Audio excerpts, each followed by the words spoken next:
أعوذ بالله من الشيطان الرجيم بسم الله الرحمن الرحيم فمن أظلم ممن كذب على الله وكذب بالصدق إذ جاءه أليس في جهنم مثوى للكافرين رب اشرح لي صدري ويسر لي أمري واحلل عقدة من لساني يفقه قولي. السلام عليكم ورحمة الله وبركاته. Juz 24. Juz 24 continues with the verses 32 to 75 of Surah Zumr, Surah Ghafir, and Surah Fussilat, verses 1 to 46. There are 7 surahs, Al-Ghafir, Fussilat, Al-Shura, Al-Zukhruf, Al-Dukhan, Al-Jathiyah, and Al-Ahqaf, that begin with the word Hamim.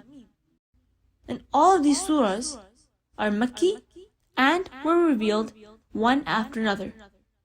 These are surahs of da'wah, inviting people to believe in Allah subhanahu wa ta'ala and take advantage of the mercy of Allah subhanahu wa ta'ala.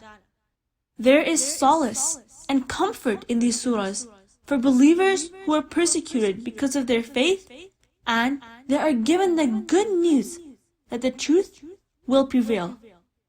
Juz 24 begins by ending Surah Zumr, which means groups. In the final 8 verses of this powerful chapter, Allah subhanahu wa ta'ala describes a bright scene in which humanity has been judged and stands in 2 groups, believers and non-believers. The ultimate end of both groups is described in detail and ends with an amazing scene in which the believers enter through the gates of paradise and witness the angels surrounding the throne of Allah subhanahu wa ta'ala. In this place, their faith is rewarded, and it will be said, "All praise is to Allah, Lord of all worlds." In the next chapter, Surah Ghafir, which means the forgiver, Allah subhanahu wa ta'ala describes that no one disputes the existence of God except disbelievers. This surah tells us about a believer who lives in the house of Fir'aun and tries to persuade his people to not oppose Musa alayhi salam. There are 2 more recurring themes in this chapter. 1. Disputing Allah's truth, and 2. Calling on Him. Furthermore, a dialogue in hell is mentioned between weak and arrogant people. Allah Almighty promises help to the messenger and believers by advising them to be patient and to keep asking for help only from Allah subhanahu wa ta'ala.